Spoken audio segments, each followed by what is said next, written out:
Seagdain fáilte over fadan so Ceannais go park Peile Ráth Chairn glas gréine na mí agus sin igimmart an chiad Cluiche Ceannais do Comórtas Peile na Gaeltachta imlíana sin an Cluiche Ceannais Ráth Comórtas Idirmheánach na man idir Gaeil Fhánada agus Naomh Anna Leitir Móir agus iad son téis an áit a bhaint Cluiche Ceannais seo téis bua Rábhua sna Cluiche Ceannais i gimíoch iné. Tas nó me tuair me díomh na fórne agus tas nó míad le maná hir chonil sin Gaeil Fhánada sa bhaide dóibh tá Roisin Nic Anale an lína lán chúil Victoria ní Galachóir Michelle ní Rochirtig agus Seanna Nic Ochaí. An lína lechúil Ímar Nic Síne Ife ní Dhibún agus Mariad ní Riil. Lár Parkid do Gaeil Fhánada tá Rachel Nic Síne agus Ímar ní Dhibún. Cuimhe buiréad Lauren Niciola Cheara agus Siobhan Nic Síne an lína lethasach agus an lína lántasach a haig Gaeil Fhánada Rachel ní Riil, Hannah ní Híl agus Isolt ní Bhahúna. Maidir le mana na Nileán Naomh Anna Leitir Móir sa bhaide dóibh tá cuimhe ní lai. An lína lánchúil Naomh Anna ní lai, Roise ní Ghríofa agus Seoirse ní Ici. Cuimhe ní Gionáin agus Barbara ní Líntse agus Saoirse ní Rónail an lína lechúil. Lár Park dóibh Sarah ní Líntse, Megan Nic Ghonach agus na tosathe don Naomh Anna Leitir Móir Fhánada Lían Seoige, Mariad ní Líntse agus Peile ní Chonéla an lína lethasach agus an lína lántasach Rianna ní Látharta, Eleanor ní Chealaigh agus Ciara ní Ghríofa. Agus sin nach mór olamh chun caide amachchan sa agus an aimseir Annaías chun caide an sa Tránóna. Cé go bhfuil gáil a gcuirm gaotha i séide agus beag an chóir gaotha son a dul ó hebh na láimhe diise más maile bh fémar a haintíobh sé fiochantéir agus an chóir son ina chair dus na fórne ar fad a bhí ághúsáid ó hús na himmartha an sa. Agus lena gartúirtas na maná á takeithe ó Chanamara agus ó hir chonil há panel maithe móra a agus ní gcónaí a bhíon I guess na fórne I bhíon a taistil agus tucha imreoir ag Naomh Anna Leitir Móir mar hampla agus gan dát nuair a bhíonn tú ag gimmart cúpla cluiche.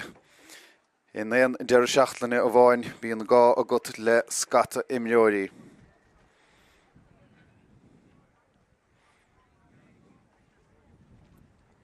Agus an rion take himachchan sa agus an bert chapta na mutha caint leis an réiteoireann sa Fhánada gan dát beag I héile Cluiche Ceannais I gcuin díomh an máireach beag Cluiche Ceannais seoisiir na bhear agus na man agus beag an Cluiche Ceannais sínsir a gcuin chomá agus beag an dá Cluiche Ceannais Ráth Comórtas sínsir na bhear a gcuin beo ar TG Cearn sa ó Ráth Chairn níos déanaí Tránóna chomá agus caithfh na piginine buaite an son ag Naomh Anna Leitir Móir stóilm ach go háirithe agus cíimiide sin fécheann second agus na hernod nótáilta ar fad ag an guiste áitiúlann sa do Comórtas Peile na Gaeltachta agus an aimseir hénig téis cóibriú más maiile cé go bhfuil sé téis mór an báistí a chahabh tamil a chud sim feachta gin das na cluiche ar fad agus bíonn son go díal ar fad agus tá míad súile annach chluicheann sa Cluiche Ceannais imreoirí cumasacha ón dá éireann agus cíimiad ar ggóileachaí ar Peile na man ar Spórt TG Ceathair mánas brunach agus siúd buintige le Naomh Anna Leitir Móir agus sin nach mór olamh fémar I deirim don gluithe áirithe sa agus má bhíonn an chluiche sa ar chóscóir beag an breise goin gan dát agus fémar a bhí ag Gaeil Fhánada nuair a cháiléidir do Cluiche Ceannais seo nó dus na Baltaí Ceannais hí Cluiche Ceannais dramatúla chuas I dtír chonil chuig san gan breise agus cic na saoire agus dhéanaidir an bheartar deire Gaeil Fhánada agus iad san na ganzathe gorama agus maná Leitir Móir iad san na ganzathe dú agus an da bui mas mailet no down nader níl no da na ro chríine gom hénig ach péis gele slua an a bhór takehéil en a gartú dó ó Leitir Móir chun takeíocht a húrt dus na fórne hí fuidir na bhar amá tróna inéis a Comórtas sínsir agus chluisin sibn son béidir an ré há sé go chana láidir fadan sa I Ráth Chairn há sé tachta na gálaí camóhinní séide agus hásúla gom nachir séisteach go rómhór an immert an sa.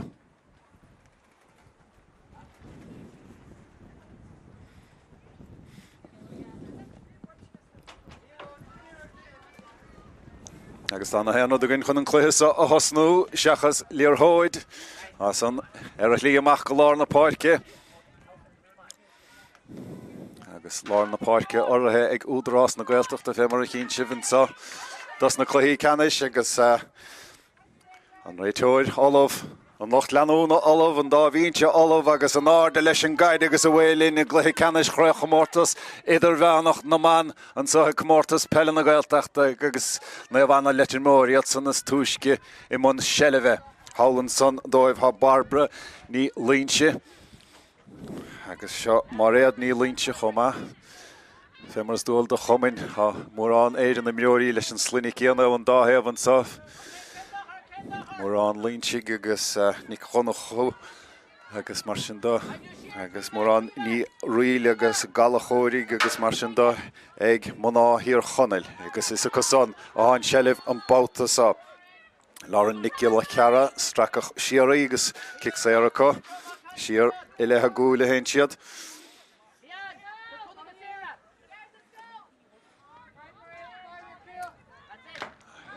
Agus cheir chra Comórtas cúnta buite ag Gaeil Fhánada Anna chumas fé mar a bhíon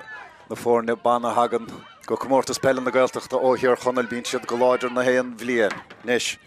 seo réitil ní rialaí gar trasna Pas Anna hóiste fad a garistechan sa ha isol ní wahúna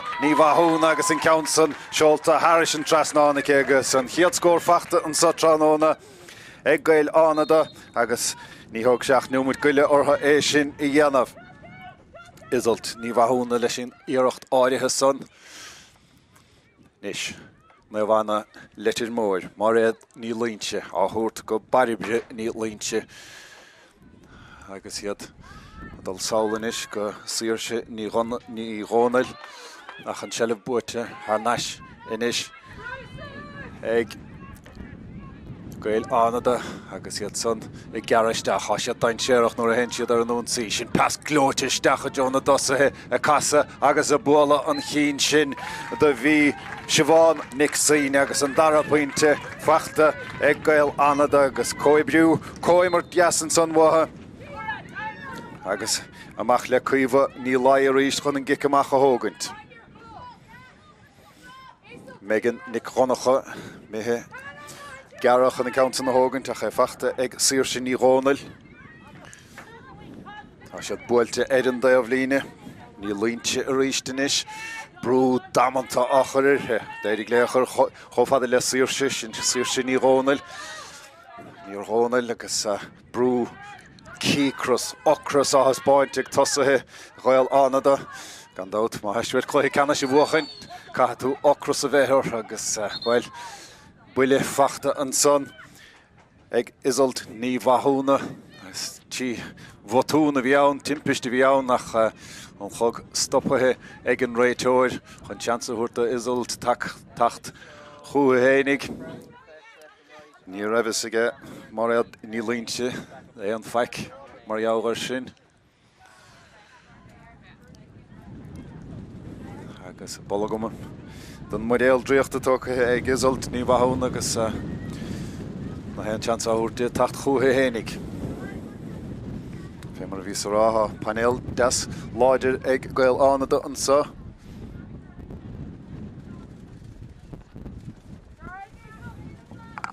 Agus isolt takeithe chuaithe hénig agus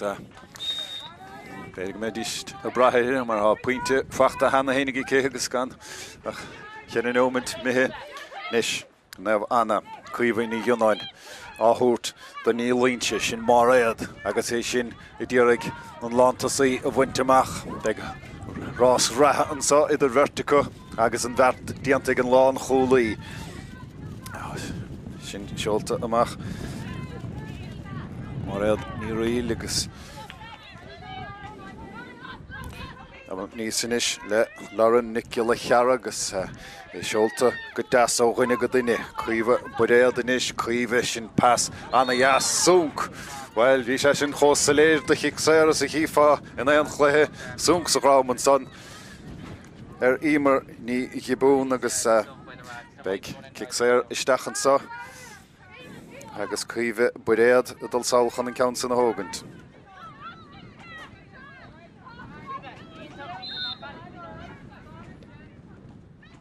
Ceann seolta trasna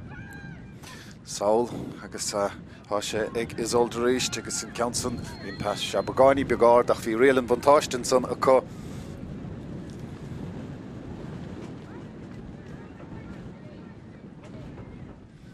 Agus be ciicsair eile inis ag Gaeil Fhánada agus a dul sáilchan an ceann a thugann tá Lauren Nicula Cheara. Agus í sin I fiochainte Jonas Brickig an dá tá sí a gcuine na gaithe agus an ceann. Well, ní chuir an ré cís cás ná cathúirthe an báta san agus an ceann seolta Harris an trasnáin tíofaointe inis ag Gaeil Fhánada agus sin fósa feitheamh leis an chiad scór. Ó bhanáil Leitir Móir agus is chiad san inis a dulchan cín.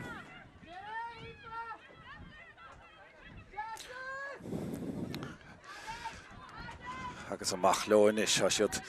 go Leitir nuair a hen siad ar an únsaí ach an pas deirig I tepar le cúpla glúiseach den nuas. Nes tú go meach son níos fearr isteach ach mór an ibre le díanamh an son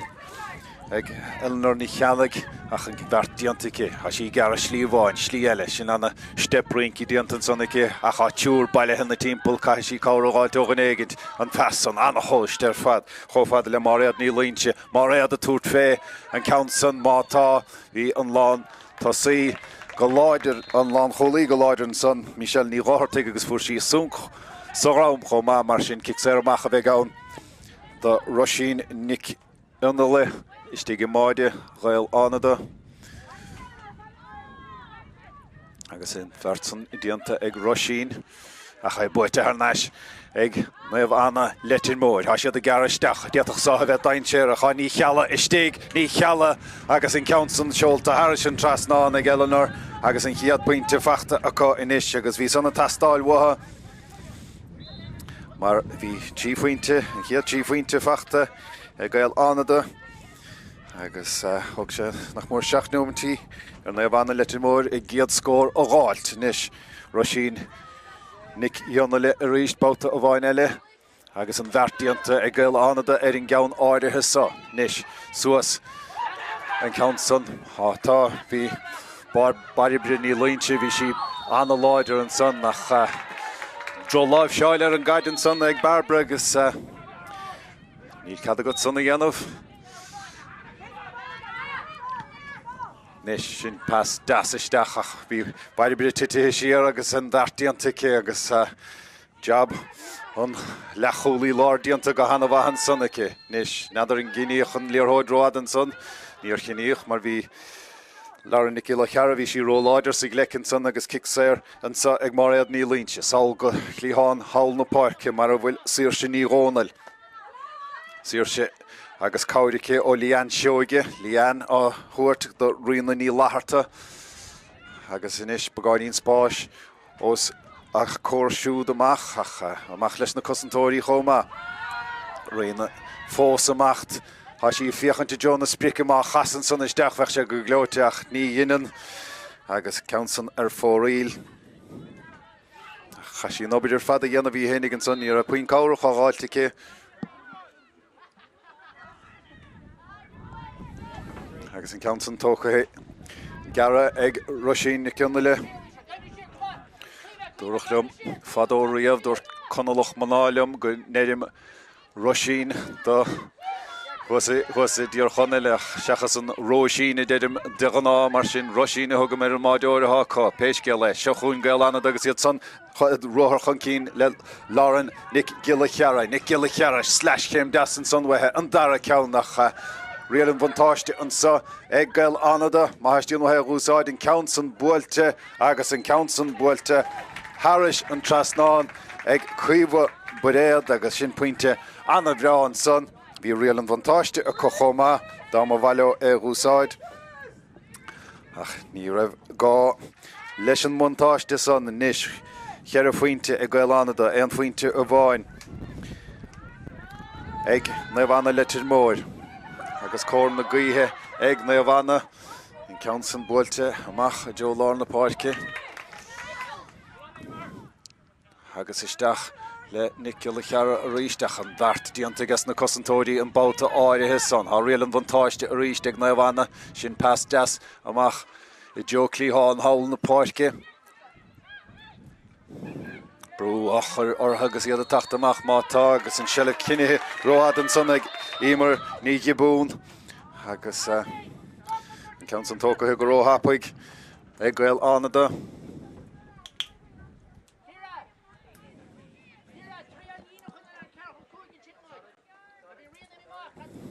Agus an immertar fadnach mór á dhéanamh ag Gaelánach agus a kick sé eile chun agus meú rísgúil siad a gimmart a gcuine na gaotha anna immert á dhéanamh cá. An stig in son sa chúine dóibh há Rachel ní riil agus siar a héin siad báta a bháin eile. Buréad a fuair puinte ó chéanamhín sciire na caide an son Ceannais éigen an son ag imar Nixine inis. Hí sin I gara trasna. Tá cóirí cé las mudé mátha sí wethe mariad ní riil an son agus siar a héin siad báta a bháin eile. Rachel ní riil in seo ach an chaid son well ní bheith a chosantóirí nó a tosathe buocht an gceansan ach an bhart cáir agus a gara tíd inis há siad Nick Gaeltachta báta a bháin eile an ceansan mátá dheis agus fóriil. Gaelánach bhuiineadar áiteach an sa Cluiche Ceannais le bua ceithre go gine dó cúig bhearna agus Naomh bhuaidir son Naomh bán bhailehúrne hen I de le dó a ceithir Cluiche san anna chóngrach ar fad anna Cluiche ann go dain arbre ní líonse inis agus há siad go mór féhrú I measc na gúlathe Naomh agus a dul dóibh an líorthóid a chur amach haid bhart an báta áirithe sa. Isult Ciar ní ghífa inis gúmpar na caide Bertá dhéachant le agus is deachar an dul chun cíine anamh ach bhíidir róláidir sig le an báta áirithe son seanna na cochagáin agus kick séir inis ag Naomh sin ceann mór ard cé geoig an ceansa geoig Gaelánach agus bhfuil sé buaite Ceannais, há sé buaite Ceannais ag Naomh Leitir Móir síor sé ní rónal. Ní rónal inis an seilehíce a gcónaí. Brú achar siar go ní líonse, mar réad ní líonse inis. I fiochan suas, fiochan do bhfuil an chairice, cuimhe ní gheanáin. Ní gheanáin agus anna bhacáil, anna fís a gadaíocht an son ag cuimhe buréad do Gaelánach. Agus tá nóig an deáthús a churtha an sa leis an gluthe sa le manáthíar chonneil agus an réiteoir ráleo thógann bog tamil agus bhí leor leonta an san hawl don Naomh Leitir Móir sin mar réad ní líonse agus níor bhaile sin a chailiúnt mar sí anna háchtach dóibh. Náid a ceithre Gaelánach náid a héan ag Naomh Leitir Móir agus na hen teansa thuirt do bhar tacht chúthe hénig há sí takethe chúthe héin agus a bhfuil a ríist sa Cluiche seo. Cluiche Ceannais chraibh Idirmheánach Peile Naomh an sa ag Comórtas Peile na Gaeltachta an seileh inis ag cuimhe buréad agus isteach sa chúine inis ach an Peil rómha an son agus dulta Harris an taobh líne agus iad in arid le na chéile son an bheirt imreoir agus a gléach an áil imreoir an son sin isalt ní bhathúna stáilm agus rud ráite ige an réiteoir léithe sin agus ar an bainistíochta ráile isol de Hogan Bog socrú síos agus a sé a fógart inis an Móir fórne a haid Gaeltachta agus ráile siúda Hogan Bog chomá Peis Gaeil Ceannais linn leis an immert sé ar an ílíonn si gan is a dul ruúthar sé ar a habrú achar irthe agus hí teis éalú amachchan sa chofada le sóirse ní ici agus sin caiid anna bhrá suas clíháin seo na páirce go Eleanor ní chealla is siad rinci slí bháin I gara slí eile don darabát an ceansan buailte le na deasáigi ceach an ceansan ar fóraíl agus tá sí sin lán de cheol Eleanor ní chealla Éanúair a héanana líorthóid isteach chuthe tá sí má habalta an sellbháilte agus túirt fé ach níl ach an 10 pointe bháin fachta I cé fós níl ach an 10 pointe a bháin fachta ag mé bhana Leitir Móir agus cheir cín fachta sin anna gafa an san ag isult ní bhathúna agus in gramúsan ró áard ró lebarnach an san ó sóirse ní ici agus tá sé caint le an san réiteoir agus well isult fós an dalamh agus níor bhaile í sinna chaúint mar tá sí lárnach in na gluiseachtaí an sa ó hús agus éideach an gaotha an sa uairháin eile agus cín sibh na brotacha I séide agus I séide ar fud na háite camóthaí I séide trasna na páirce agus níl sé na chairda éon cheandas na fórne na chana volatílte ag cuman chlána Gaeil as an Comórtas am líana ní bháin gúil siad a gúsáid an ghort seo ach cha tí fárc eile a gúsáid go chomá agus carta buí fachta an son ag sóirse ní ici agus mar barar gach donas do na bhana Leitir Móir téimhse ar an taobh líne an son I cé agus be siad a daobh le ceathrú díag a feig tamilín agus mána sa fógart ar na himreoirí agus déanamh athraithe ar an bhuireann tuis go bhfuil siad a daobh le ceathrú díag inis cai siad rudaí a ghathrú hawl agus a bhos agus téis sanna ar fad cicséir ag Gaeltachta an ceansan fachta ag Michel ní rochortaigh a cha fachta Ceannais agus fachta Ceannais go ag cuimhhaoí gnáin tá sé ag máréad ní líonte inis agus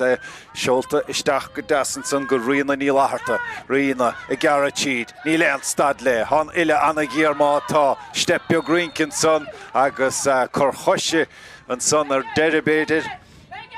agus be cicséir isteach ag Naomh Anna Leitir Móir agus Tá déanóimid teann á fuardar an scór agus cai siad an ráta scórála sanna ausú má istíon mo an Cluiche agus an corna bhuachaint a cha cicséir an sochaá chun an bhearna a leidú go dtí rá faointe na troslóga tóca hin san agus an ceansan seolta Harris an trasná na cíara ní ghífa agus leis siad a ddíraigh scór eile a chur leis sin bhí siúrálta rá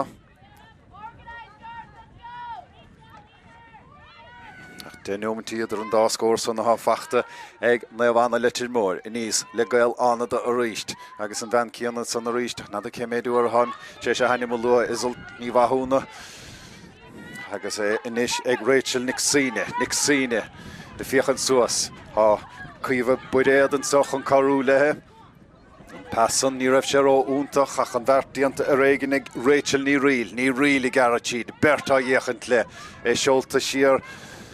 Fanna talún cho fada le isolt agus hálan son inis Tá sé Ceannais ag Rachel ní riil báta ó bháin eile Rachel a garaisteach ach a ríist tá bert in na timppel tá túr in na timppel dechar éandul chun cíine anamhach an deire chalístíanta a Rachel ní riil agus cic sé Ellen sa ag Gaeltachta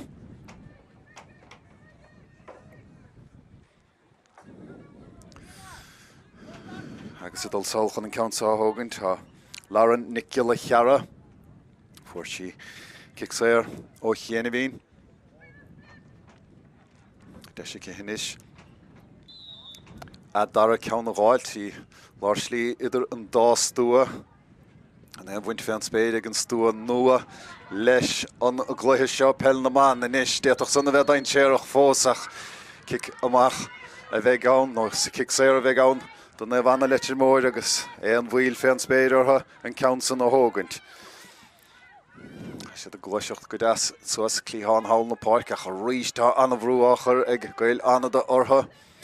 Agus hir an san a cabhrú leis na cosantóirí ha riina ní láthirta, riina ha sé Ceannais a ríistice. Agus í sin i gúmpar na caide suas brú áchar irthe ag Rachel Nixínach an bhartíanta ice chofada sa níis cuimhe ní gnáin inis agus í gearra tíd bert cur dithice, tiúr cur dithice, an cearú daine cur dithice, siar a hen sí leis an bas mátá. Siar go megan Nic Chonach agus siar chofad le máréad ní línse. Countson passan anna scailtear fad agus hiar a carú leis na cosantóirí bhí imar ní gibún. Agus brú áchair an son ar lár Nic Gaeil chearach, rial an bhantáiste céch, ní le an stad le. Se leh cailtice, mar sin ra siad siar chun an cicséir ó hógant. Is olt ní wathúna chun an count sa hógant.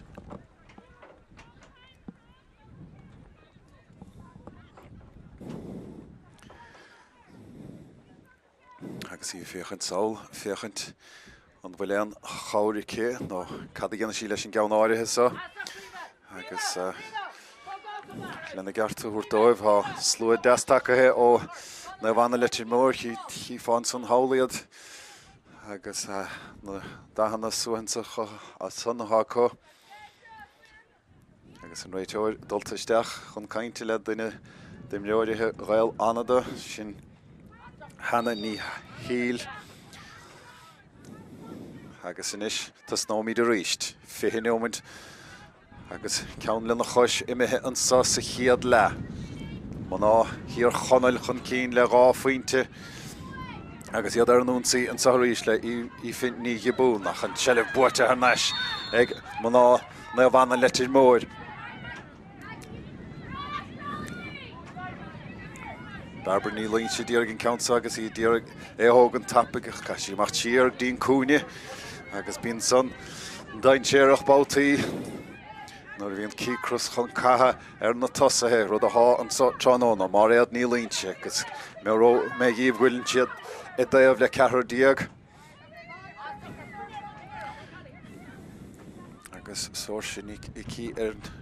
i Mosca na Becaí nó i Bosca na Naithí nó pean díalaine me heisiúirte húrtair. Agus iad cúpla neomint eile tamil eile i daobh le cethar díag. Tá cicséir an saigh na bhana Leitir Móir agus an count an tócathe fanna talún agus sin anna feasaisteach i dteo riina ní láthirta i rion cislí bháin agus slí eile agus bert á dhéachant le. Sin pas tucathe ice.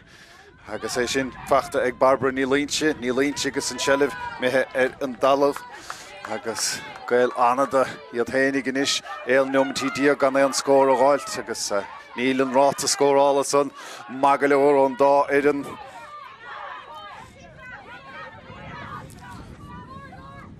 Countson, it's a Countson anna scaoilte suas clíán na páirce.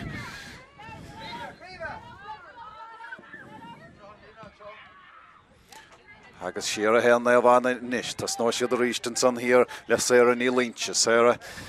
i gara trasna clíhánach fíor sceoch, lían seoige a cabhrú le inis, lían í hénig, agus sleapfachta an sannacha, agus an count an tócathe tapag ag lían, agus i díorg éalú, díorg casa timppel an san bhí Eleanor ní chealla ach an bhartíanta agus na cosantóirí hir an san, de bhí imar Nixíine, agus an selleh methe ar an dalamh ach an bhartíanta ar éigen i Gaeltachta. Agus mór an éidir mar isciú agus mar fórne agus lucht leis agus ionadathe agus na héanada ag Gaeltachta waistíos dúinn sa agus iad sanna díorige idir i grísa. Is olt Nic bathúna an sa súg sa rám fachtacha agus cléite an áil ar imleoir na bhana Leitir Móir an sa. Beidir go ró áláil nó in Nimhacha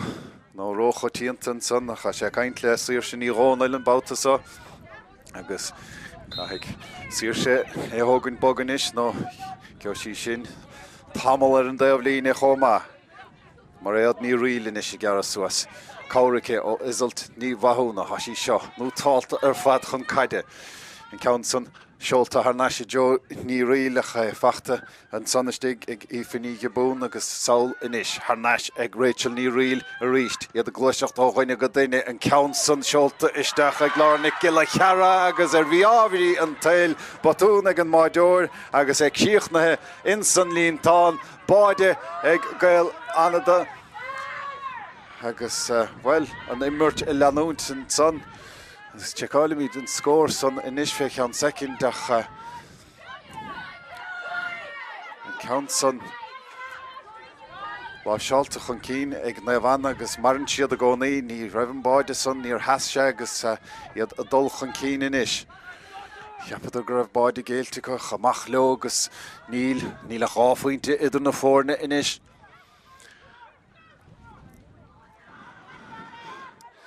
Agus a gcónaí inis Naomh Leitir mór cehar díag acu agus iad I gaiirí leo an bhearna san a chiimeád íse le bhfuil sí sa éalaisteach an san elnar ní chealla níl mar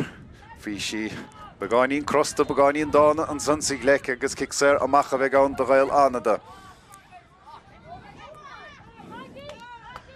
Agus an dartíanta a cosanis chuig nómatí fáca hin ó mar sin gnáman sa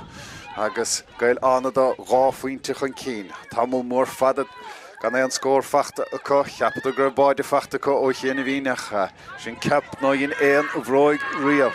Seo a ríist le Isalt ní bhathúna an gansaí stracha hin son bhfuil rial an bhantáiste acu níl a chan seile fósa acu nó is táchtaí an son is trasna go hana ní híl. An seile fósa Gaeltachta brú achar ar lárna gila cheara agus caiith sí dul siar chomhfada le hímar nic síne a tuairt fé an báta áirithe san bhí cuimhe bar éad an ceann san na titim go dain séarach sa chearnó cá sé ag ní bhathúna inis an na bhlaáil dianta an san irthe agus an san hir a cabhrú leis na cosantóirí bhí megan nic chonacha sé sin ceann san na bhlaáil agus in níos leo ó ríist riana ní látharta I féchann suas féchann céthá choirí leistigh ciara ní dífa fuair sí puinte ó chiicséir tamil ó hin inis í sin a rion cislíomháin slí eile caiith sí cabhráilte ó ghanéigint dul chun cín an sa há ciara nó cuimhe ní gcionáineach an ceann san well ní raibh an pass puinteálta a ghóhaint agus in níos le Gaeltachta a ríist agus súnc agus rám sig lec an san agus an bheanna bhí I muscan na becaí sóirse ní icí agus í sin a tséimh se caite agus iad ar naistí cúgur díag an sa Naomh Leitir mór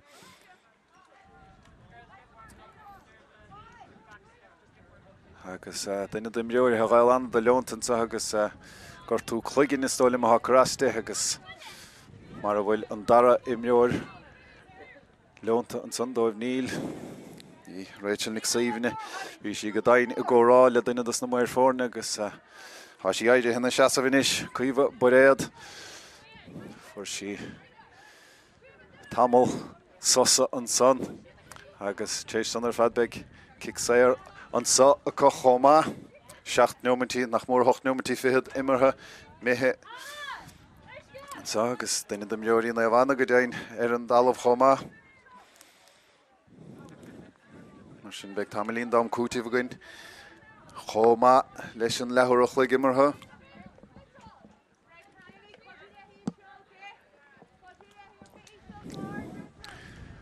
agus mar éad ní rial rá lena chóhimreoirí cabhrú lena chéile agus bheith gimmart mar éan agus sin rud a há áhéanamh acu ó hús an sa anadaí a tacht chun páirce an sa do Gaeltachta agus mar éad ní rial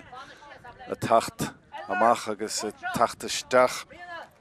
an sa I bhí fiche do Gaeil Fhánada.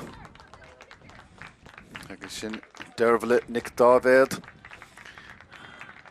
Agus sí idir cethir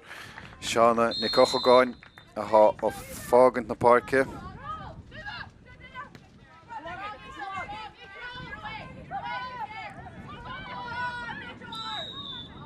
Agus herchic eile ansa. Ag Gaeil Fhánada agus mórán éidir cic na saor Gaeilse ag Naomh anna Leitir Móir agus caiisiad a hééis sinne réiteach máistíon an chluchas a bhuachaint tá an seileh cohansa le cuimhe ní gheanáin há sé méthar an dalamh mátá agus bhí Gaeil Fhánada róm sig lecin san agus idir inime chu talaireachta chun san agadidir spás do Naomh anna Leitir Móir in ceann san na hógant agus a hógant tappaig níos há cór na gaothaithe an sa ag Naomh anna agus nadas an dúrtha siad féin ní thuair siad siar i lethe gúla hen siad siar chomh le go megan Nic Chronacha megan go sír sin ní róna linis agus iad a dul ó dhuine go duine leis na pasna beaga agus iad a garan níos tíad a lár se Sarah ní línse Sarah á thuairt chomh le Ciara ní Ghríofa an pas san há Bert Sarah an san ón clíán hall na páirce ag Naomh anna Leitir Móir agus spás a chud dá réid Nis cháinómint nó mar sin is stóla mar há fácathe a chluchas an ceann san go Sarah ní línse agus an glec san anna lebarnach fad agus Sarah ní línse fanta an dalamhtééis an ceann san bhí sé lebarnach níos mó ná mailíise go stócha ach sé an tar háir ná go méid cic Sarah eile ansa ag Naomh anna Leitir Móir agus iad san dírig an bhearna a leidú go hen faointe beag suarach a bháin agus cór na gaothaithe acu ansa ach tócann siad an ceann san siar i lethe gúil báta a bháin eile. Nis Garrett siad an satha Sarah ní línse Sarah a dúir sí fé í hénig nó dúir sí wethe i tucathe do riana ní láthirta agus an ceann san seolta Harris an trasná an puinte anna as fórne an son ó Naomh anna Leitir Móir agus do réidir chéile an bhearna san laidathe acu híidir tíofaointe gúil ag tamil a bháin agus inis há siad ingireachta an faointe bháin agus tamil mór gríomhfada ó scóráil Gaeil Fhánada cé go guridir an tús a bhear leis an gluchasa agus a ríist well ní teachráite gom go raibh mórán cicnas Gaeilteag Naomh anna Leitir Móir ach le denúmatí nó a mórán éidir cicnas Gaeilteag Gaeil Fhánada chomá agus be cic eile fós ag Naomh anna Leitir Móir agus an bhíata siad dolasteachtaí na seomraí festis le líon an tosa lehama agus iad chótharaach le Gaeil Fhánada chuidir héin denúmatí gan an scór a gháilt a chundar tacathe chúlacha hénig do réid i chéile agus ní línse an ceansa a thógantí lorug an ruair leistigh an ceann san tócha agus tócathe go maith ag saoirse ní rónal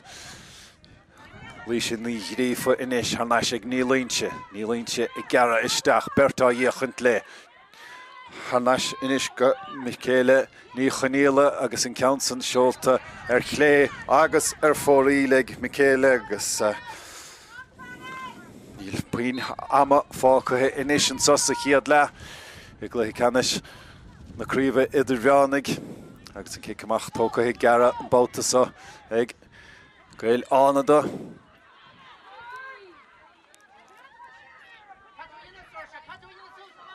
gan dát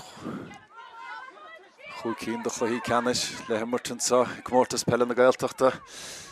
Gaeil Fhánada inis agus iad san ar an ónsaí le Rachel ní riil go Lauren Nic Cheara a túirt fé agus an ceann san chlé agus fóríl réigean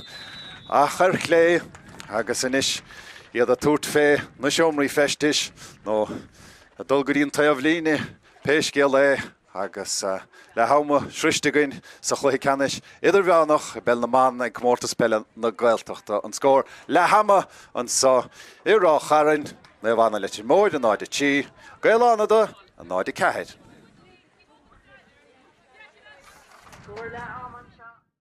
Really gar trasna pass anna hoiste fad garistachan sa ha isol ní wahúna agus in Counson Sholta Harris and trasna garistach ha sé dain séireach nuair a hen siad ar an ún sí sin pass glóitisteach a Jonah dosathe a casa agus a bula an chin sin de bhí sibach a buite Ceannais ag Naomh Anna Leitir Móir ha siad a garistach diatach sa a dain séireach ha ní chealla istíg ní chealla agus in Counson seáiste an sa ag Gaeil Fhánada má haistíon he rúsáid in Counson buailte agus in Counson buailte Harris an trasnáin ag chuí líntse séra a dúir sí fé í hénig nó dúir sí wethe I tucha riana ní láharta agus in Counson Sholta Harris an trasnáin puinte anna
Er bheos de réir mar a bhí an chiad le a dul chun cín, mar sin lethreach le caide idir an dá iireansa agus an coran craobh Idirmheánach Peil na mBan ag Comórtas Peile na Gaeltachta.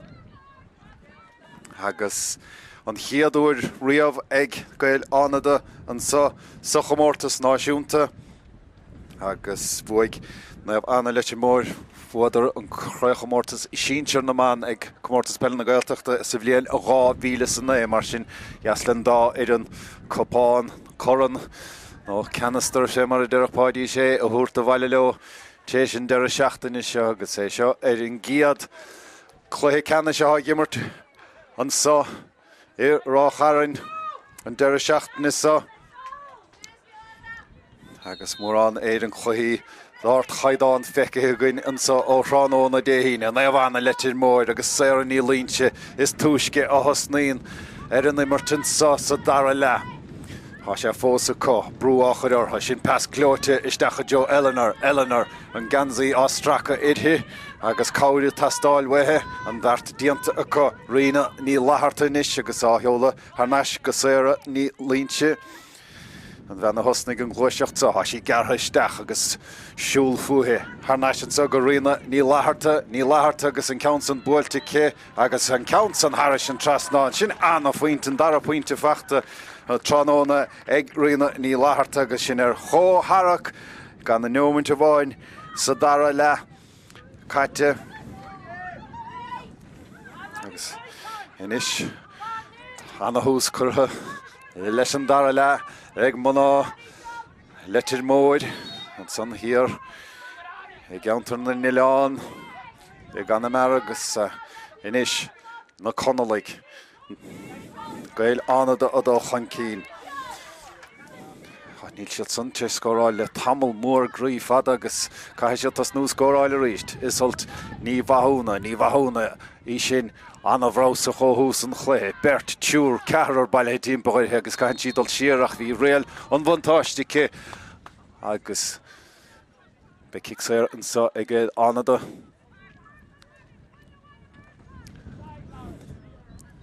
Agus an Lauren Nic Gile Cheara chun an countsa ó thógaint. Cha sí tamil ar fainéal idirchúnta rún an gáil a chur na gaothain saithe an count san anna ard ar fad agus an count san anna chrín ar fad agus téis tamil mór grí fada scór fachta ag Gaeil Fhánada.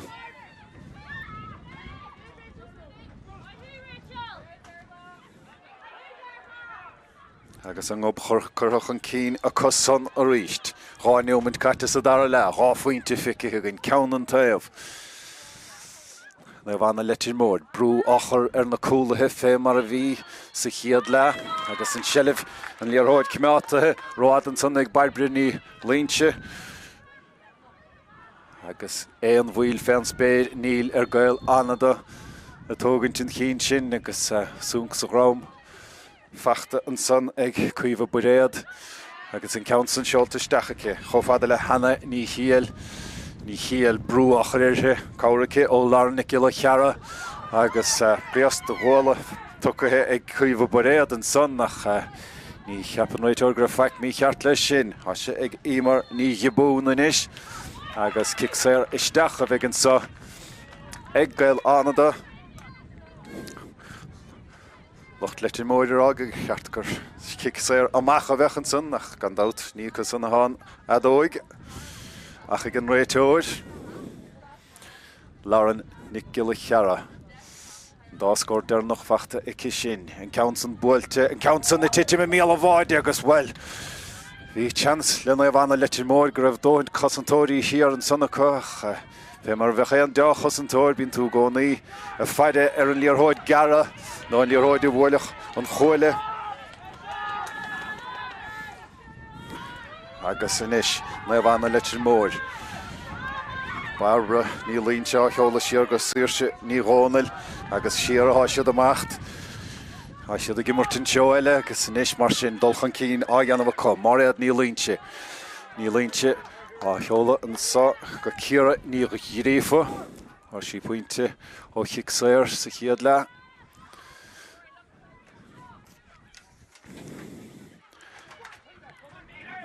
agus inis ba Robert darúda ganmhan líorthóide thuirtleach an dart diantacha megan ní chonacha go céar ní dí for ríist agus saoil bhain siad tíalas an clíán haul beidir Sarah ní línte inis agus á cheola isteach fanna talún sin caidas isteachtí riine ní láharta brú chuir bhfuil siad sracha hiisiar an san tá san réiteir mar tha réalinn vantáistin sacha más máile a rúsáid Elnar ní cheala agus adóg sé tir deirig agus be kicséir isteachan sa ag na bhana Leitir Móir agus Jessica san inis na fórne a chur ar chóharach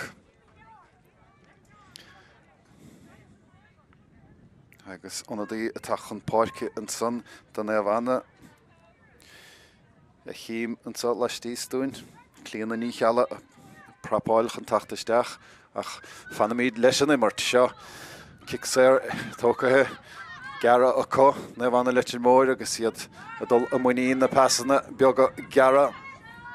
Elnar ní cheala inis seo cheolagus ní línte agus saoil go dtíon taobh san a ríist Allan san tha riine ní láharta riine a túirt fé ach iarach deile chur ar fóréile agus an tanadaí san a tachtasteach inis clíana ní cheala I bhir fé seacht agus gomid amach feic an secondín cé há fágaint na páirce agus sí sóirse ní icí há tacht isteach nó amach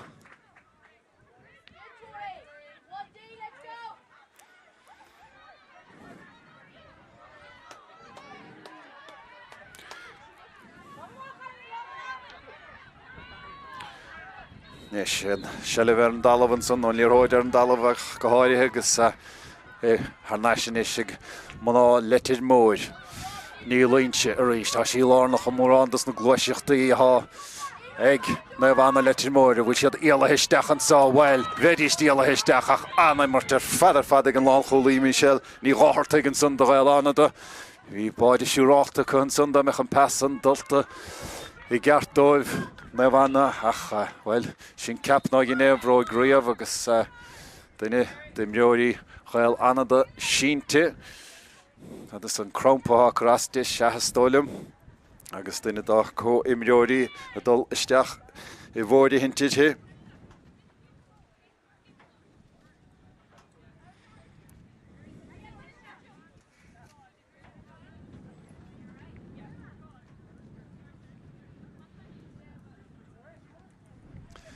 agus an lucht lei sénig go dul isteach ó chomá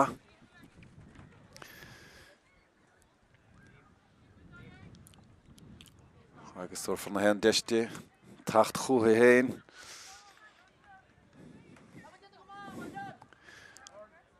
seacht nómatí don dara le méthe an sa agus an gríanana taineh ríiste rin sa agus cé gohfuil an gríanana taineh ní le an tasal mar tha gála gurm gaithe séide agus an réiteoir dul isteach chun cainte leis na maiar cúil ben rud áthúirt isteach agus tá sé sásta le peann a dúrach leis agus amach leis an réiteoir a ríist agus Victoria ní ghalathóir ar an nó a bhí buailte le crompaí an san nach tá sí éirithe ríist agus onadaí a prapáil le tachtasteach an sa do Gaeil Fhánada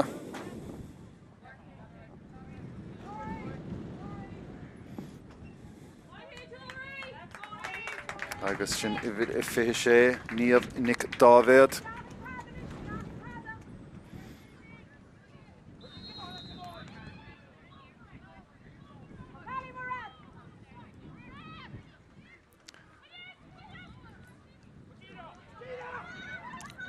Is mar sin na bhana sin pas dasisteach Joe Eleanor ach bhí sé bagáinín beag ard beidir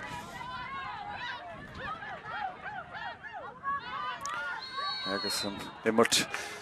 bhil idir rá cheann na meach a kicséir an sa ag Gaeil Fhánada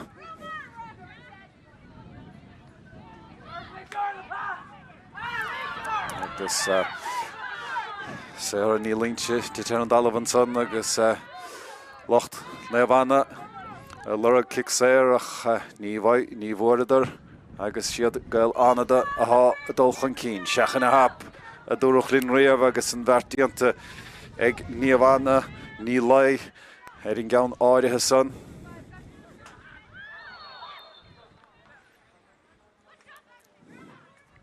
Agus be kick Sarah machanis ag Naomh Leitir Móir agus an count tócathe inis sin pas das isteach I Joe clean ní cheall agus clean chur I Joe rina ní láharta inis I garachid há sí seo tappaig agus má Hamilton scóranna a ghaimsiú siar go mór ní línte agus an chaid son I Joe Eleanor ní chealla Eleanor I siúd hénig há sí ábalta scór a gáilt ach cáirwethe gan dát há siad I gimmarte gunna na gaithe agus cai siad bogar níos girid an spriuch chun na hiarachtaí a hógant. Saul bouta a bhain eile an son go clean ní chealla agus fanna talúna hentí sin siar chofada le megan ní chonacha. Ní línse a ríist an sahanis I sin I gar tíad tiúr chur déice há rial an vantáiste leisice mar sin tucha siad siart an gig séir.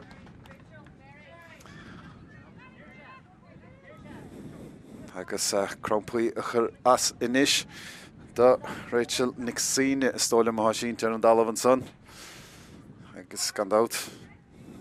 fémara dúirtá chéana bhín nuair a bhín tú gimmar cúpla cluiche na deir seacht na bháin bhil be crampaí ort agus sé dachar na himimeoirithe ach bhí tamilán agus bhí cuidas na fórne go gaith dís ráchlathe ag gimmart in an lá bháin mar sin níl sanna tarlúnta hiile agus is rud bathe sin. Pointe idir na fórne a gcónaí, cheir faointe Gaeil Fhánada ag Naomh Leitir Móir bechirte go marrá agus chuig faointe ag Gaeil Fhánada agus na conlaigh an pointe beag suarach a bháin son chun cín a gcónaí.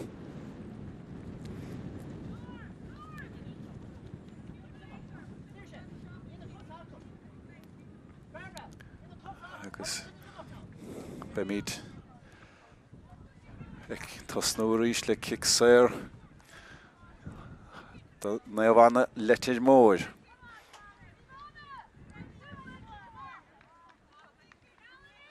Agus há sí tacht an barcin son agus beag anadaí a tach an parca do Gaeil Fhánada agus cuma bucach go maithe agus í fágan na parca. Cheapas gur crampaí a bhí a choráiste spéidir go bheith fós mar cuma peanmhar is hí. Agus antan a son a Peil agus a tachtasteach inis do Gaeil Fhánada. Agus sin Ciara ní Gilabháin I bhir teocha a tachtasteach.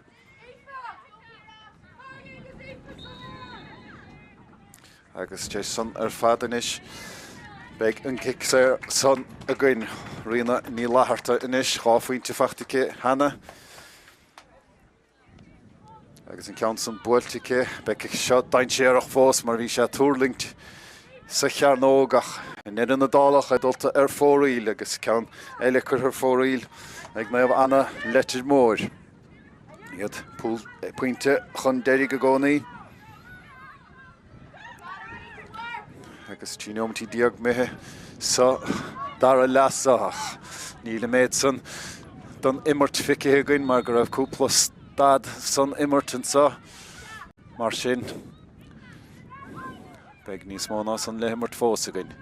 Nis Gaeil Fhánada há siad téis Rachel Nixine a chailúnta ó lár na parca tuis crampaí chráiste inis agus há kick séir eile an sathachá an áil leis an líorthóid. Joe Emer Nixine inis Emer a garachid há spás oscailtó sa cóir amach ach Eleanor ní chealla dul siar a carú leis na cosantóirí an son agus chur sí brú an son Emer Nixine agus brú inis Naomh Leitir Móir ach sin anna feas amach an son ó chuomha ní lai sa bhaide don Naomh agus nis friún saí ó Naomh Leitir mór sin pas glóte isteach a Johnny Lahart agus an rás buirte ice an bhfuil tá go dain. Rina ní Lahartach brúach a rithe agus an chosan go maith ag Gaeil lena garta dóibh ó hús an chluithe an sa.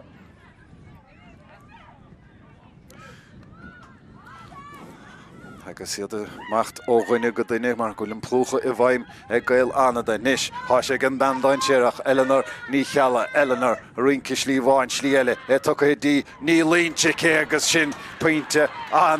Anna bhíráin san ag séire ní línte hí idir fáineach hí na passanna pointáalta agus inis mar sin hamidir chóthara go ríist an sa chluithe Ceannais Idirmheánach.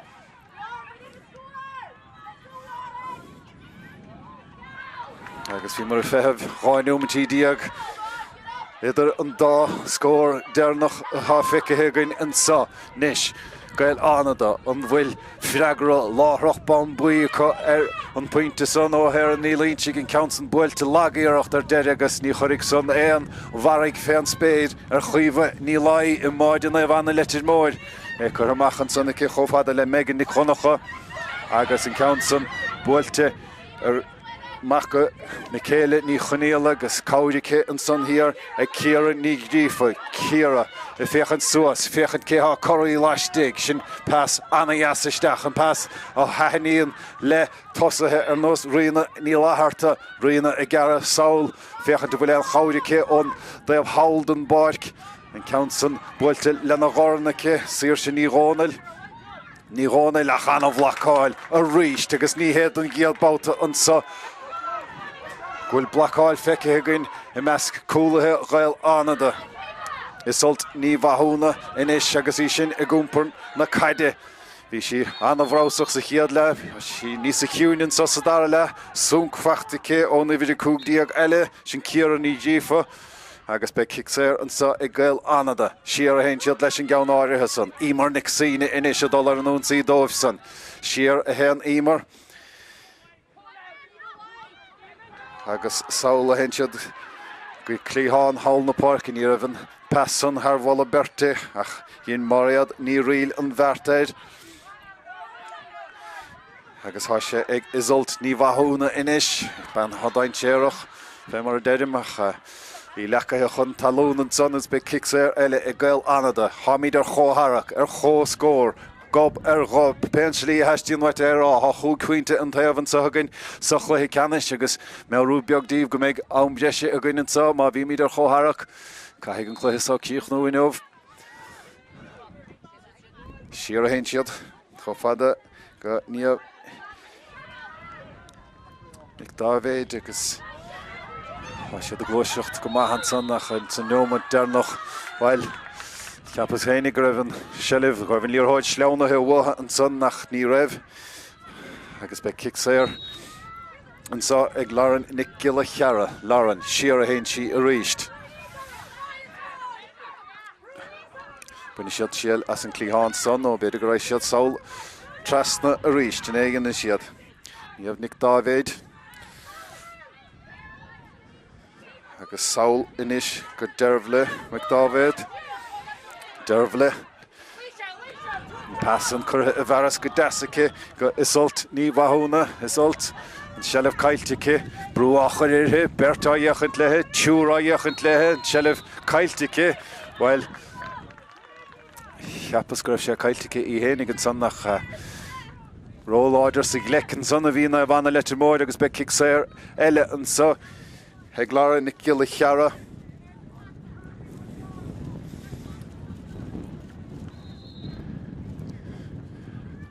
Agus an scóráil íseal go maith feice gainn an sa. Count san tóca go garad agus go tappaig ag Lauren an count san seolta Harris an trasnáin ag Lauren nic gile cheara agus sin an chiad count ón immert fachta I céthach tíú pointe fachta ag Lauren agus ag ngób curthach an cín a ríist an sa ag Gaeilánada agus an bhfuil freagra láithreach ag Naomh Leitir mór. Tá sé ag Ciara ní ddífa agus é tucha chuige Go Sarah ní Líonse for sí pointe ó chéanna bhíon beag do Naomh Leitir Móir. Eleanor ní chealla for sí sin pointe sa chiad le. Agus iad a muoín na passanna beaga gara Naomh mar Tá rialann vantáiste an sotha có chomá. Ní choníala iad a glúiseacht ó ghaine go duine há sé go Sarah ní Líonse. Ach brú hechar sin bert á dhéachant le. Há sa có Gaeil go bhfuil Sarah ní Líonse dain séireach agus caiith siad a bheith ar minda chun í a stop. Saul go clíán hall na páircí ní sé héin siad.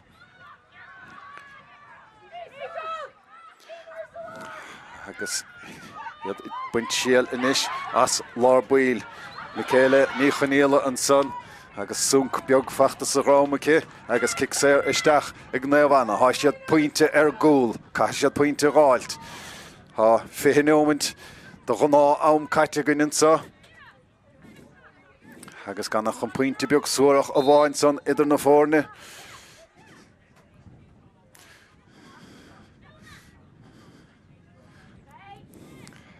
Agus rianna ní láthirteach an ceansa ó thógant. Nadidir bhfuil sí fáile ar chuairt fé faointe, cha sí gcuine na gaotha. Agus bheith san dechar. Agus dóg séite ag an réiteoir.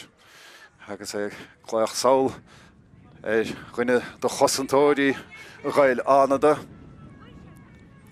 Agus na caint lethe agus dúirt sean an món uaig. Agus téis a chud cainte kick séir san tócathe gara ag riine ní láthirta. Nis, ní Líonse, Ceannais ní láthirta. Brú mílte chachar ortha an plúcha I bhaim. Ní lech bert fácathe hir thuas ag Gaeil Fhánada agus dechar dul chun cíní dhéanamh I gcuine tiúrdíag. Agus an sellh Comórtas ar agus sinné a Harlíonn nuair a bhíon ró flúcha I gceist agus mar bharar gach donas. An immert stoppa hinis agus anna dí eile fós a tachtasteach do Naomh Leitir Móir. Agus sin ifir a fihinné Siobhan Nic Chonacha agus Siobhan a tachtasteach beag chansa sin inis tamil a chahabh agus a dírig an Cluiche Ceannais sa a bhuachant do Naomh Leitir Móir. Buirte Ceannais cotha, déach sé se bheith dain séireach fós a siad a stig sa chearnóig a chana habháil ar fadan son ag Roisín na Cionnile agus bhí chance dé le Gaeil Fhánada ná scaoileadh ar báide isteach an son. Ach, bá siad a gúta máil leis an chaid agus há son anna ghain séireach hir a meas na gúlathe. Agus in níos le Gaeil Fhánada báta a bháin eile. Ar an bhríthún sín sa, déach son a bheith dain séireach ach bhí Cluiche ní ghríomh go maithan son hir agus an sellh buirte Ceannais ag Naomh Leitir Móir. Há siad pointe ar gúil ag Cluiche Ceannais chreach Comórtas Idirmheánach na man an sothe Comórtas Peile na Gaeltachta. Há sé cíara ní ddífa a cíara féchant isteach féchant a bhfuil an chóir ice barbra ní Líonse á thuairt Ceannais de cíara ní ghríomha cíara I gara tíd lár slí a chu ríist an líorthóid cinithe ró ada agus well kick séir amach a bheith ann do Gaeil Fhánada.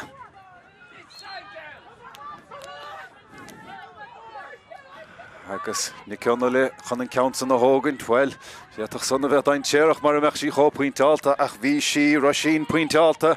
agus dhéanad ar an bheirt. Isult ní bhathúna inis agus í sin a dul ar ruathar beag de hénig ach níl poin ó sa cóid amach. Mar go bhfuil siad hir a carú leis na cosantóirí ach bhain isult ní bhathúna rá hap don líorthóid an son agus is cuma bhí míad cainte rialach anú I Peil na bhar. Sin rial ná bhfuil ahrathe na cheandas na Spórt son níl cad agat rá hap a bhaint as an líorthóid as a chéile. Agus kick séir a bheith ann do Naomh Leitir Móir. É sin tócathe agus seoltaisteach go máiread ní Líonse. Ceannais clíanna ní chealla. Agus a howlan sátha baidir ní Líonse an count san dulta ó sa ciún na náirde máta agus bert á dhéachant léach an Ochirú sáte hice agus íalathe machchan son. Sír sin í róna le is dul suas glíán sean na páirce agus tucha do héire ní línsig séra an passan curtha a bhera sa cí agus a garistechan sa riana ní láharta riana te sin count san na bhála agus sin pointe a choramóig an chluise agus pointe anna bhear fad do Naomh anna Leitir Móir ag riana ní láharta agus sin an tíú pointe fachta inis i cí agus sin chóharach an sachlaithe Ceannais.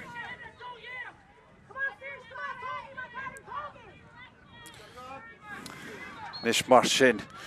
meú a ríist go meid an chluiche dul go hán breise má bhí míad chom tééis an gná am an chluiche anna bhuair idir gá cheann na mea agus buaite Ceannais.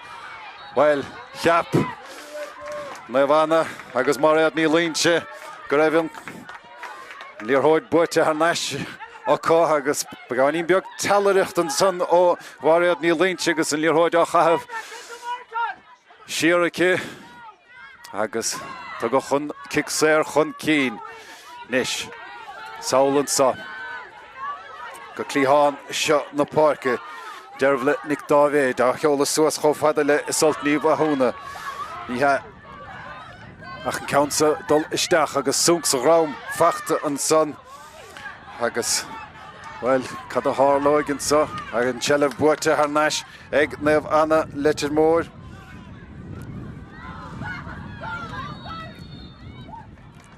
Agus cicséir an macha bheith an sothachá. Sé faointe an taobh an sa. Chúig nómatí nó mar sin fáca do gná ámach beag níos mó ná san lehamirt mar bhí an chluiche beáinín stadach an sa sa dara le.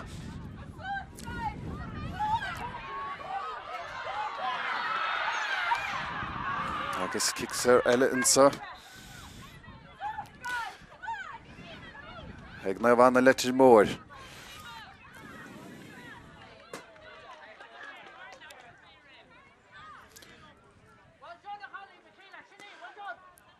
Agus an áitóir caint leis na mireoirin san hawl. Nis an chluiche anna chorm idir gá cheann na mea céthcha gur bara. Bíad mná chana mara ó bhuaigh an chréibh sa nó mná hir chonel. Brú áchair agus anna brú áchair Naomh anna Leitir Móir díar an líorthóid a thuairt chun cín fé mar á dhéanamh le ó hús. Cíar an ídí faoine seach cheolas suas go dtís na tosathe agus bhí ábhrí an tail dómhain seileh Gaeltachta agus beirt do Gaeil Fhánada an dalamh inis agus tó cicséir an socha chomá.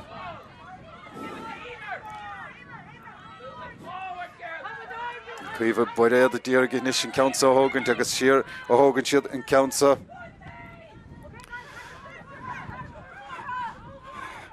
Agus brú áma cluisiintón dá bhíonn se leistíostam an sa á pobl daoine leistíostam ón dá heamh an sa idir Móir agus anna de hé agus bainisteoirí agus na héan sais duine an sa iad díreach na fórna ag rís a siad a garaisteach an sa le Nic Ceara luas bu mór gríd an líorthóideach an ceansan dheis agus fóraíl ó lear Nic Ceara agus be cicamach eile an sa ag cuomh ní lai do bhná Leitir Móir. An ceansan tócha ag garacha. Séar ní línte is díreach íalú amach tíos na mógail ach an seileh Gaeltachta buaite Ceannais tócha sé rud má séar ní línte a stop. Agus cicséir an sa ag Naomh anna Leitir Móir. Agus beisiad díreach deagus de henna sa dhéanamh. Mar go bhfuil míad ar chóharach agus sin nach mór críochna leis an chiad a leabharach le. An sa ach gan dát beag an cúta bhagin lehamirt chomá mar réad ní línte gan seo heolas suas. Naomh anna Leitir Móir. Iad san na díreach an chréibh a bhuachaint an chréibh idir bheannach a bhuachaint an giad uair bhuadar an séamh síonseir ó 2009. Gaeil Fhánada chiad Comórtas náisiúnta Peile na Gaeltachta den géadúir riamh agus bhí lábhrá leosan an craobh bhuachan ar an géad iirecht séar ní líonse inis báta ó bháin eile í lárnach an ná immart Naomh Anna Leitir Móir in Counson buailte ceach an Counson buailte ar dheis agus ar fóríl agus inis beag chance eile ag beag chance eile ag Gaeil Fhánada inis agus tachtan barcin son dóibh há Siobhánic Saoine ihre dóíag agus réitin ní rialibh tídiag tachtasteach a ríist inis agus in Counson seolta amach go cuimhe buréad cuimhe brúachar irthe sin ocras sin cícras ag na cosantóirí ró cícras mátáir san réiteoir agus iad ró láidir sa lechan son cic séir ag Gaeil Fhánada Hamid san neomant dernacht a gná áman sa agus be cúpla neomant eile go dain le himmart mar bhí mórán bristíocha agus stad sa chluithe sa gáirithe sa dara le an líorthóid siar go círa nic gilo bháin agus an passan ba gáinín ró áard cé bhuathaigh an seilibh an báta sa há sé Naomh Anna Leitir Móir agus há cic séir acu the Yannis Deshin Council, Shin Erho Harak Agase, Inish, Fachta Harnash Rishtike, Suas Clihan Hall na Parkilo, Ach a Risht, Anachid Cosantori here, Nilach Eine a wine in Sun La Halle, Egg, Gaeil Fhánada Nil Eine Nacher Nish Sala Halle Eko, Ach Sho Hoon, Naomh Anna Leitir Móir, Le Kierni Jifa, Asheg Peile ní chonéile inis agus iníos le Barbara ní líonse áthúirtmhaithe agus Sarah ní líonse agus tá siad isteigh an Counson buailte agus in Counson seolta Harris an trasnáin agus bin an chic a bhuathaigh Comórtas Idirmheánach Peile na Gaeltachta don Naomh Anna Leitir Móir agus well há míad an am cúta inis agus iad pointe a ngob curtha chun cín inisisicha agus in Counson hí sínte an dalamh an son séar ní líonsigh agus an Counson tóca go tappaigh Gaeil Fhánada caitheadh siad pointe gáilt agus caitheadh siad pointe gáilt tappaigh máthaisteí motha an chluiche sa bhuachan teachas deachar dóid pointe gáilt nuair an áfuilinn seilibh acu há cic séir ag Naomh Anna Leitir Móir agus a bhfuil an chraobh buaite acu níl an chluiche sa cíochnathe fós agus ní feic bearna an pointe beag suarach bháin agus go dain pointe anna reinséireacha sé sin bearna anna reinséireacha sé seachúní a ríist a dul chun cín caitheadh Gaeil Fhánada an líorthóide bhuachan Ceannais ach is deachar son a dhéanamh séar ní líonse háisínú táilta ó hús an chluiche sa don Naomh Anna Leitir Móir agus pointe bhachtan san áit chéana bhínice lí an seoigin is a garatíd agus an pas curtha a bheras isteach go Eleanor ní chealla inis há siad hawl ar chliáán hawl na parki agus iad a gara isteach inis iad a glúiseacht ó ghuine go duine caiig na passan is ar fad a bheith anna faointáilt ar fad mar má bhuain Gaeil Fhánada an seilibh Ceannais be siad anna reinséireach ar fad an bhríthúnsaí a chá sé fós ag Naomh Anna Leitir Móir agus iad san asúil go me siad ábalt an chraobh a thuairt siar go dtí counter na Nileán a sceartha ar an dalamh an son agus botún lámh seála agus inis mar sin an bhfuil pointe a chormóig an chluiche sa i Gaeil Fhánada há siad an daobh mí cheart an báid chun scóráil mátá agus cai siad dá dhéanamh cai siad dehannas a dhéanamh agus cai siad defar a dhéanamh agus dul suas go dtíon daobh eile don báid in níos leo brú mátá brú díobhaid a churartha an passan curtha a bheras go Rachel ní riil a chaid buaite Ceannais a go nútáiltan san na Ciara ní dhífa agus in líorthóide ríiste Ciara hasí seo téis anna gar le ar fada chur isteachan sa do Naomh Anna Leitir Móir agus an seilibh ag an man eile bhí anna bhadóibh riina ní látharta agus siar a hain siad inis go sír sin ní róna agus be siad a ddíar an seilibh a chiimeád chluiche dain séireacha sé seo a chá sé fós ag sír ní rónail go mariad ní líonsigh agus hawl an son hon leintseach mná eile sin Sarah agus í sinna gara suas Cluiche hawl na park cuiomh buir a díra í stop agus kick Sarah a bhegan sa don Naomh Anna Leitir Móir agus perúd fé Gaeil Anna den í bhegan dawra chun an countsa ó hógan Naomh Anna mar go bhfuil an ngob chun cínecha an pointe beag suach a bháin agus an sellh cornú is Tráchtaire fad nuair a bhíonn tú chun cín is na neomatí dernacha an am cútaimh I Cluiche Ceannais an 6 Cluiche Ceannais an achar han sellh háisiad dul siar I lethe gúil agus dul do Gaeil Fhánada an sellh bhuach an Ceannais náid is 7 Naomh Anna Leitir Móir náid is 6 Gaeil Fhánada agus an bhfuil creibh Idirmheánach Comórtas Peile na Gaeltachta Leitir leis an creibh sínsir a bhuadar 2009 Háithan bheart dianta réigen ag Naomh Anna Leitir Móir críthe Gaeil Fhánada briste acu agus coran creibh Idirmheánach Comórtas Peile na Gaeltachta a dul siar go counter na Nileán agus club go clúas ar na héan díal duine don maon Bra imleorí há takeithe an sa go Comórtas Peile na Gaeltachta bhuadar an Cluiche Ceannais ar mBan a bhaile bhúrne agus an Cluiche Ceannais don Comórtas buaite cá an sa agus buaite cá ar Gaeil Fhánada le héan faointe beag a bháin an bhearna is lú idir na fórne an scór deirig an sa Cluiche Ceannais Naomh Anna Leitir Móir an náid 7 Gaeil Fhánada an náid is 6 agus mar a deirim na himilióí baile heile chéile an son hawl agus iad an mala a chéile agus mánas brunach an son hénig agus bra sásta an jab dianta ige irin heper fuir an na bhar Naomh Anna sa Cluiche Cearú Ceannais I gre Comórtas sínsir na bhar tránóna iné ach an bhart dianta gas na maná agus an chiad coran don chuig choran a bheith ábhranna an sa Comórtas Peile na Gaeltachta well há son a dul siar go counter na Nileán go Leitir Móir agus iad son bra sásta agus bhí ní raibh feic idir na fórne an sa Cluiche sa ach an bhart dianta a réigen ag mná Leitir Móir agus ní nach úntaach go méid iste céiliúra agus an bhart dianta acu. Agus do bhná Naomh Fhánada bhfuil ar a gcéad tros go dtí Comórtas Peile na Gaeltachta écht dianta acu an Cluiche Ceannais a bhaint amach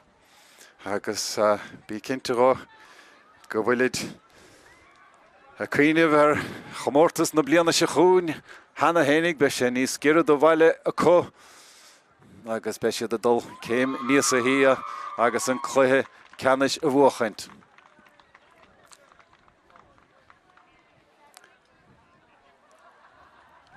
Agus an coran Idirmheánach le bronna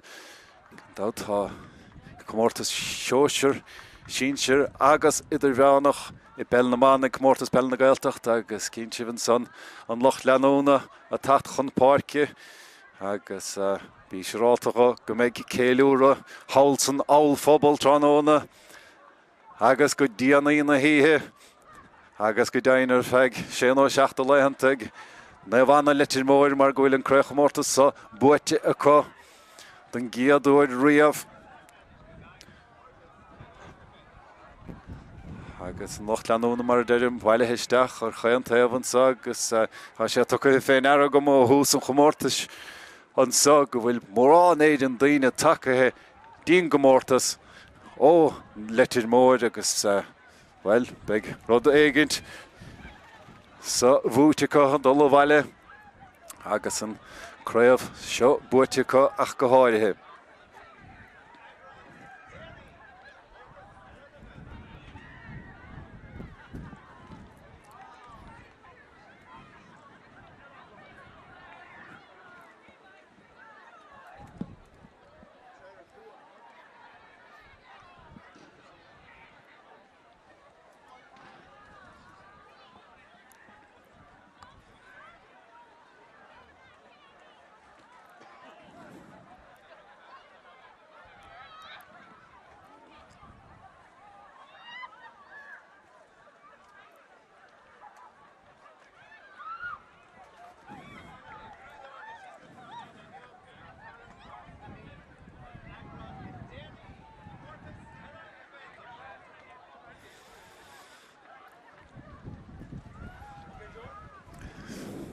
agus go dain locht lenta Naomh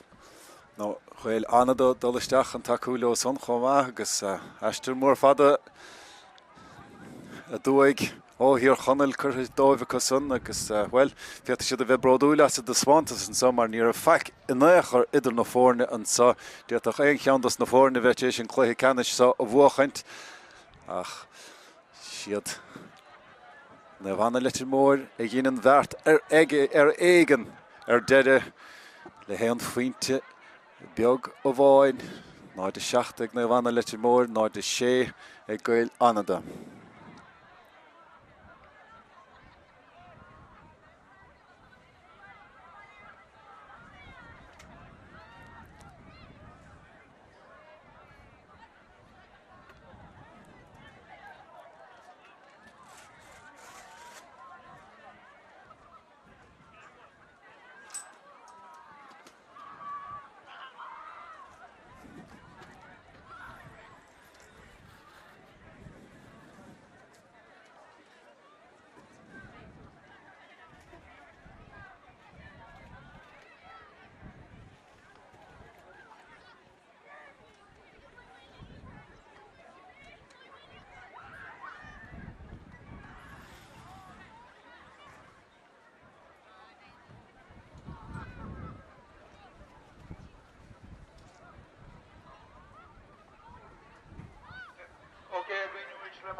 Gaeltachta really Ráth Chairn campaign because they're in the Leitir play from the hip right now Haggard two shooting gap and said go Dutch in the show.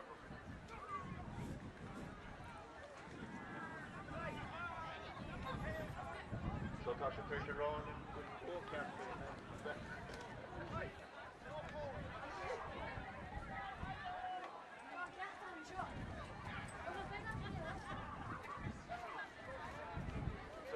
Drum glitter more in shows or forms go back at you than curtain or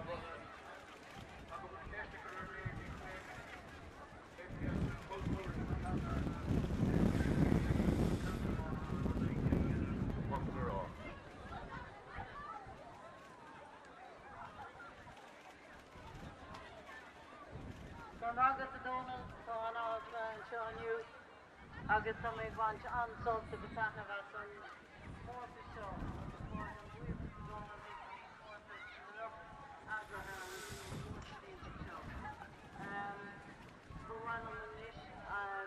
On Chairn glóin na Naomh éireann a bhranú ar an campaign riadan í láthairtha agus saoirse na gcónáil Cúgáilte agus an fearn ó bhí sár féithe lecail agan inniu agus sár obairdianta den na peiledóirí le don dála nuas. Má sibh a chalíní.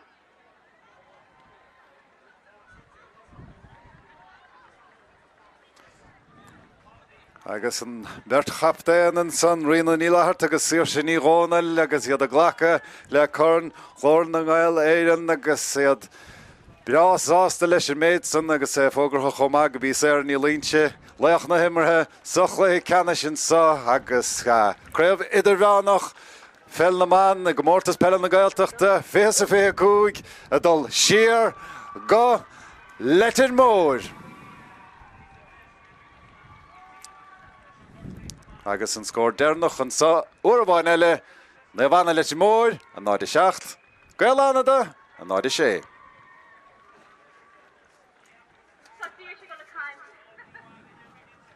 I was trying to win a cup, so I'm going to kind of love Sasha. Well, let's just wait for more work and Ráth Chairn, I was in Cluiche in Zaga on Comórtas and was on Spórt and Championa and we should sort out and Spórt go on plan under 5, so just her full of bus gun Cluiche Ráth Chairn.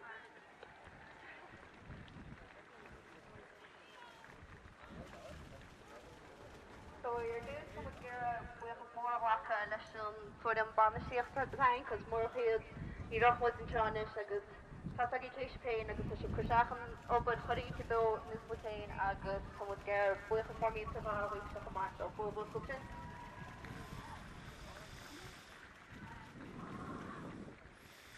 agus I know buchas more go loch taxi at the time your fleet. Well, should Ian talk about so fair day full of mostly agus gon fud an bhí with an eye Fhánada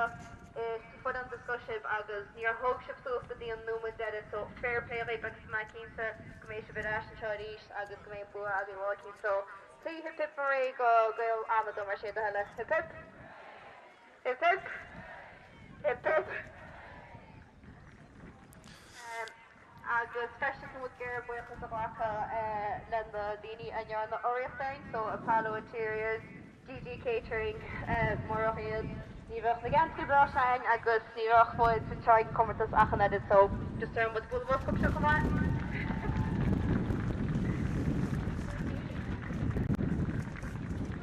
agus na mása os mohod Comórtas action marina so fair for fad on íochtta sib se chuir seach ó hiagad fear chun na cailíní óga na cailíní a gan ní sinne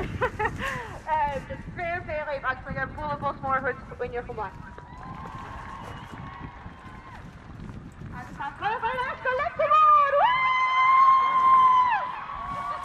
Tá go dainn an carnadal Tháirneas go Leitir Móir agus an bhartíanta ag Naomh agus an scór dearnach an uairháin eile a Cluiche Ceannais Comórtas Idirmheánach Peile na Comórtas Peile na Gaeltachta Naomh Leitir Móir náir 7 Fhánada a náir 6.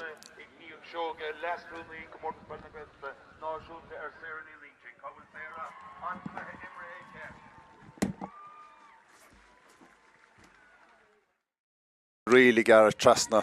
pass anna hóiste fad a Gaeltachta ha isol ní Wahúna ní Wahúna agus an Council seolta Harris an trasna Gaeltachta ha sé dain séireach nuair a hen siad ar an ún sí sin pass glóitisteach a Jonah dosathe a casa agus a bula an chin sin de bhí sibh a buite Tháirneas ag Naomh Leitir Móir ha siad a Gaeltachta diaach sa a dain séireach ha ní chealla istíigh ní chealla agus an Council seáiste an sa ag Gaeil Fhánada má haistíon he úsáid an Council buailte agus an Council buailte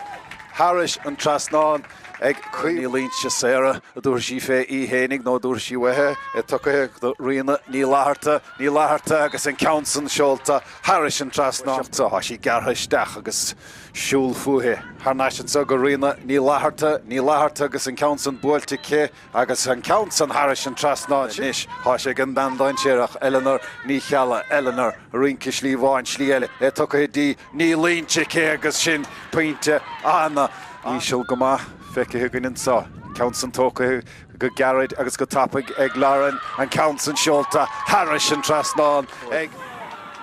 buaite Tháirneas a cotha diaach sé se bheith dain séireach fós a siad istíigh sa Ceannais a chana habháil ar fad an son ag Roisín na Ceannais Feilneamán na Comórtas Peile na Gaeltachta fé a dul siar go Leitir Móir.